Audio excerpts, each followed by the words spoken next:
It's ridiculous! Thomas's frustration echoed around the station, but did nothing to arouse interest in his case. Percy snored a touch louder in his siding, and Annie and Clarabelle sighed, knowing what was coming next. If people wanted to see my branch line, why not let me show them? I know the line and our timetable better than anyone. These enthusiast specials are nonsense. Imagine making me wait at the cattle dock. As we've told you countless times, Annie sighed, the Fat Controller promised we wouldn't be late, and we're not. Just look at the clock. There's plenty of time. I do agree about the cattle dock, shivered Clarabelle, who didn't much care for cows. But never mind enthusiasts. We have our own passengers to look after. Well, of course I'll be looking after them, Thomas huffed. I have a duty to my branch line. But does the engine pulling these trains respect that? Thomas smirked knowingly. I suppose that answers my question. With more pomp than the circumstances called for, James rolled proudly into the station, whistling once more. Salutations, little engines! Passengers spilled from the coaches, cameras clicking and flashing all the while. Percy, who'd been jolted awake, merely grunted and went back to sleep. So, Thomas grinned, the Fat Controller lets any engine pull specials these days, does he? He could have chosen any engine, but he chose me, James primed. You certainly wouldn't want Gordon or Henry bumbling up your line, would you? Absolutely not, Thomas smiled, fully aware neither engine physically could, a fact James seemed to have forgotten. All the same, he went on, it is my line. I should be the one pulling that train. At this, James burst into laughter. Thomas was incensed. What's so funny? You, James replied, regaining composure, seem to enjoy leaving things behind. Your crew, your guard, even your whole train. I ensure they travel the whole line and give them a smooth, safe ride. You? Safe? Thomas chuckled. What do you say, Percy? Shall we take stock? Oh, I already took the goods this morning, Percy yawned grumpily. Leave me alone. Not rolling stock, Thomas snorted. I meant taking stock of James's safety record. Let's see. There's the tar wagons. Only happened because Toby distracted me, James quipped.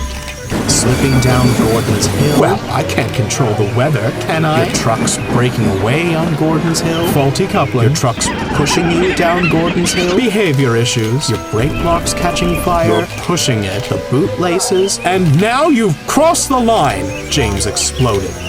Well, if you can't take the heat, drop your fire, Thomas retorted. Says the engine who fusses when he doesn't get every special the Fat Controller schedules. No wonder he doesn't trust you with them.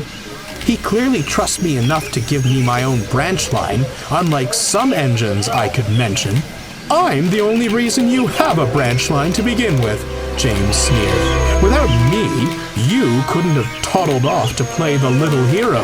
You'd have remained a mere shunter. Perhaps I should have left you in that field, Thomas spat. With a face like that, you'd be better off as a scarecrow. It took their drivers, firemen, the station master, and several porters to break up the argument. With much whooshing and snorting, the quarreling engines went about their work, brooding all the while. Bewildered enthusiasts photographed the whole ordeal. Poor Percy found himself an unwilling sounding board. Whenever he met them, Thomas and James would complain bitterly about each other. Never thought I'd prefer the company of trucks, the little green engine muttered, scurrying off before another tirade was launched at him. Some days later, Thomas was still in a foul mood. He returned to the station and pushed Annie and Clarabelle toward the cattle dock. "The nerve of that James," he vented to Percy, sat in his siding once more. "He'd be stuck on the slow goods if it weren't for me and my branch line." "I like the sound of a slow goods," Percy smirked, "especially if it gets me away from your grumbling." Thomas's grumbling was about to keep Percy right where he was. A special livestock delivery had been scheduled for Percy's next train. The van sat at the cattle dock, the farmer about to herd the cows aboard. Unfortunately, the station master had forgotten this, and Thomas simply didn't care to look. Clarabelle was preparing to doze until James had gone, when something appeared in her path, and it was getting closer. "Stop! Stop!" she shrieked. It was no use. Thomas bumped the van, startling himself and letting off steam. Spooked, the cows gave distressed moos and took off in all directions. "My cows!" Percy shrieked from his siding. Thomas merely stuttered, but even this was drowned out by the stampeding cattle. Clarabelle, eyes shut tight, could only shiver in fright. Annie sighed, wondering how she'd landed herself in the middle of this kerfuffle. Above the clatter of the cows came the echo of a distant whistle. Thomas and Percy went pale. Men grabbed flags and whistles and ran towards the station throat. Before they could give the warning, James appeared, hissing and clanking. He hadn't noticed the cows, but he had noticed Thomas. "Listen here, you little blue pest! Suddenly, James's wheels slipped fiercely, and with a bang, a great reach of steam shrouded everything. Engines and railwaymen alike coughed and winced. At last, the smoke dispersed, they opened their eyes, and there was no sign of the cows. "I didn't know you could do magic, James," Percy marveled. A sudden moo informed them the cows hadn't disappeared, but merely relocated, right into the cattle van. "Well, magic or not, that was some trick," chuckled the farmer. "You've saved my herd." "And a nasty scene," the station master gravely remarked. "You're safe to bring your train into the station now." "I'd love to, sir," James panted, "but only I can't move."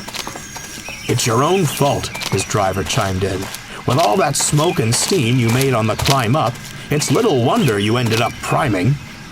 "Not only that, you've burst your cylinder caps, old boy," added the fireman. "You're stuck."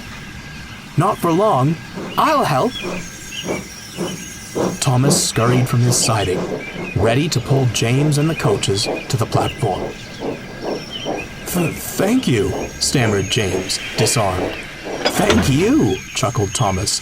"My branch was nearly a pasture." He sighed and looked at his buffers. "You did keep your passengers safe, too. I'm sorry for being cross, and for the bootlace remark." "And I'm sorry for belittling you," James replied. "You know, if I must come down a branch line, I'd rather it be this one. I quite like its inhabitants." "You earned it, with or without me." There was silence. "Now, don't ever mention bootlaces, or I'll never come round again." Both engines burst into hearty laughter. "It's good to see you, James," Thomas smiled as the laughter died down. "You see me at the junction all the time." "Well, only in passing. I have to rush off and make up time when you lot delay me." As the two engines laughed and teased each other, the enthusiasts took their picture.